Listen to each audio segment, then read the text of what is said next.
So it came up in the youth session. It's come up many times. In order to kind of set the stage for climate action, we need to educate people. We need to educate young people, old people, literate people, illiterate people, and the like. So someone who's been a champion in the education space and doing it through museums. Our next speaker is George Jacob. He's a friend of Indiaspora. He's done tremendous work with museums. And so what he did last night, some of you attended this, was the climate concert at the Dubai Opera House, which had other Indiaspora friends like Ricky Cage and Stuart Copeland. They gave an emotional, kind of a song, if you will, for climate action and climate change, really brought music into the forefront. And he organized that last night in Dubai. And today, we have him here to talk about another project of his where he wants to use museums to educate people. So please welcome our good friend, George Jacob.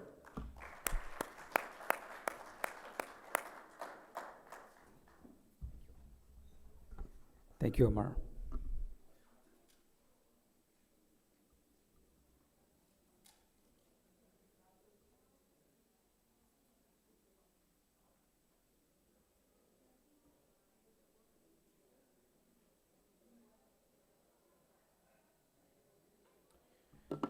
So, as Amar mentioned, we had an amazing climate concert last night at the Dubai Opera House. It was sold out crowds. We had 2.5 hours of music that was focused on climate literacy. The Bay Institute and Bay.org that I currently head in San Francisco has been in climate conversations for the last 42 years. So a lot of these companies that are here today at COP, they haven't had that longevity of focusing on environmental conservation as we've had in California for the last 4 decades. We have a research institute that focuses on environmental policy, environmental engineering, and litigation. Environmental litigation is integral to what we do. And we have some front-facing organizations like the San Francisco Aquarium of the Bay, which is a Smithsonian affiliate, and the Bay Model, which we run for the United States Army Corps of Engineers. The front-facing organizations are the key in terms of educating the public. So when we attend these conferences, whether it's UNOC or COP28, COP26, and the 3,000 conferences that happen around the world every single year, you have these panel discussions, you have the same slides, you have the same set of conversations around 1.5 degrees or more or less. You have these slogans about, 30 by 30 by 2030, et cetera, et cetera. And you have these massive commitments of dollars, billions of dollars committed for certain things, trillions of dollars needed for certain reversal trends, and so on and so forth. An average person completely misses out on, what these actually mean, what they connote, and what happens in terms of lack of accountability when these announcements are made and then forgotten. So in 2015, when we had the COP in Paris and the Paris Accord was signed, so many pledges were made and never met. 7, 8 years later, we've chased certain funds ourselves, and it's completely gone to a dark hole. So the average person, whether it's green financing, level 3 emissions, level 2 emissions, whether it's climate skilling, there are all these terms and jargons which get completely lost on an average person. Climate museum or climate museum related content is focused on filling that gap. So transformation of the San Francisco Aquarium into the world's largest climate and ocean conservation living institution is one of the projects that we're currently leading. In conjunction, we're also leading similar assignments in 9 other countries. And the financial outlay for this education project is about $694 million. So I'm going to run through some slides, share some visuals on what these centers can do, what the centers have the power to do, and the number of people that it can impact over the years. With 7 billion people on the planet, 1 billion people can be impacted on the virtual front, and several million can be impacted on a physical capital front.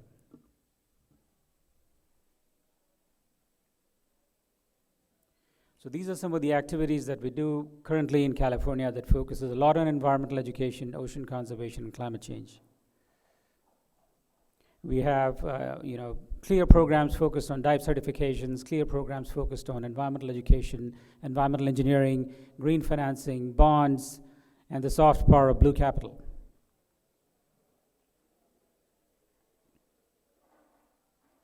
So the ocean actually serves as a lens through which we look at a number of issues that are climate related, whether it's the kelp forest, carbon sequestration, whether it's the rainforests in Congo or in Amazon for carbon sequestration, the two lungs that sustain our planet.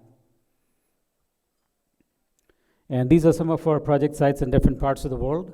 We are setting up an oceanarium in Jamaica. We're focused in Galapagos. We're working on a project in Norway. And I'm going to give you a glimpse of some of these projects that are visually interesting.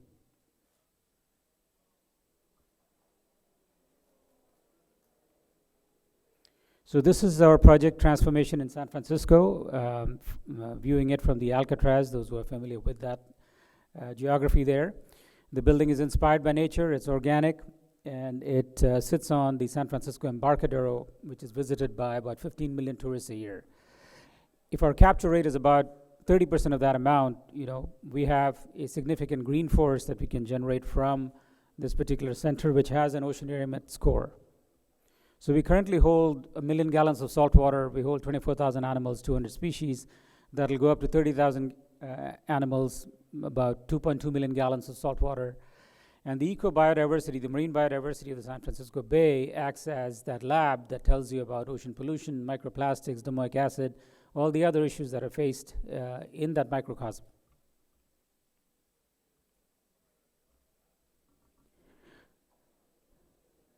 Go past these slides. Heat patterns. It's a LEED Platinum climate-friendly building. And that's what it looks like from the other end, which is Coit Tower. When we unveiled the vision, we had Mrs. Biden there for the unveiling. And we are in the process of getting permits to get this constructed. During COVID, we were contacted by the government of Jamaica to focus on creating a climatorium and oceanarium in Jamaica and Montego Bay. Again, it's an ocean-inspired building in Montego Bay on a 13-acre site right on the beach. And it draws its inspiration from cross-section of sea urchins. It's an oxidized titanium building. The waterfall that you see is about 21 meters tall. It holds a 2.5 million gallon aquarium in the middle of the bigger shell. It holds a mangrove on top of the second shell and life support system on the third shells.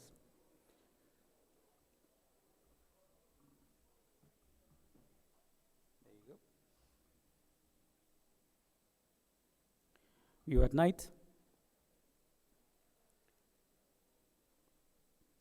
And some cross-sectional views of the building itself.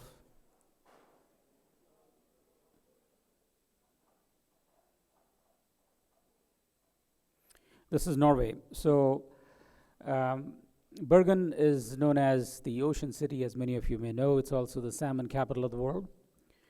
Google is heavily deployed in that part of the world, focused on AI-driven salmon farming, which is immersed in the ocean. There is a Marine Research Institute in Bergen, which employs 1,000 scientists. And then there is there's an aquarium that will be the central portion of explaining ocean and climate-related issues in the middle of that new restoration site in a place called Dokken. The inspiration that we drew was from whales. There was a speaker earlier today who talked about the relationship of krill, plankton, and whales.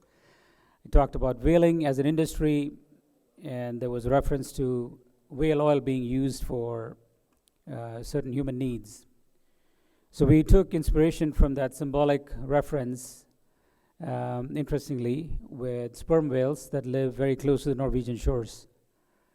The animal is about 16 meters in length. It's also the loudest animal on the planet. So it clicks at 235 decibels, and F-35 takes off at 165. So it's a very loud animal. If you're very close to it while it's clicking, it can paralyze you or tear your internal organs. They sleep like coffins, so we wanted to bring this massive sense of scale of the oceans inside the new oceanarium with schooling fish. So that gives you a sense of the planning for one of the most dramatic oceanariums and climate centers that are being conceived today in Europe.